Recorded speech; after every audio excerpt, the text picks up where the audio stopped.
तर अशा कुठल्या अर्ली सायन्स आहेत की स्त्रियांना स्वतःच्या 40शी मध्येच आपल्याला समजू शकतं की ही पेरिमेनोपॉझल स्टेज आहे?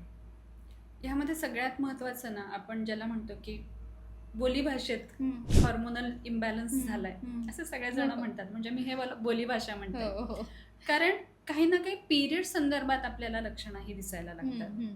की समजा आधी बरोबर 4 दिवस 5 दिवस हा फ्लो असेल, तर तो फ्लो कमी झालेला आहे ओके. की 2 दिवस 3 दिवस, ठीक आहे. हम्म. किंवा काही क्लॉट्स पडतायत, ओके.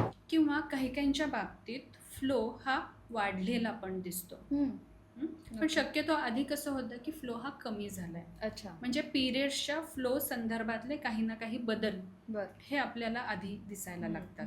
हम्म. कारण पिरियड्स हे रेग्युलर येत असतात बरं बरोबर. का. ज्या डेटला तुमची जी काही 28, 30, 35, 40 जी काही दिवसांची Cycle. सायकल असेल त्यानुसारच येत असतात, पण Okay. फ्लो मध्ये बदल. ओके. हम्म. त्यामुळे समज असा होतो की नाही, माझे पिरियड्स रेग्युलर आहेत. ओके. हा. कारण डेट तर बदललेली बरोबर, नाहीये, तेच वेळेनुसार फक्त फ्लो मध्ये थोडासा चेंज झालाय. झालाय.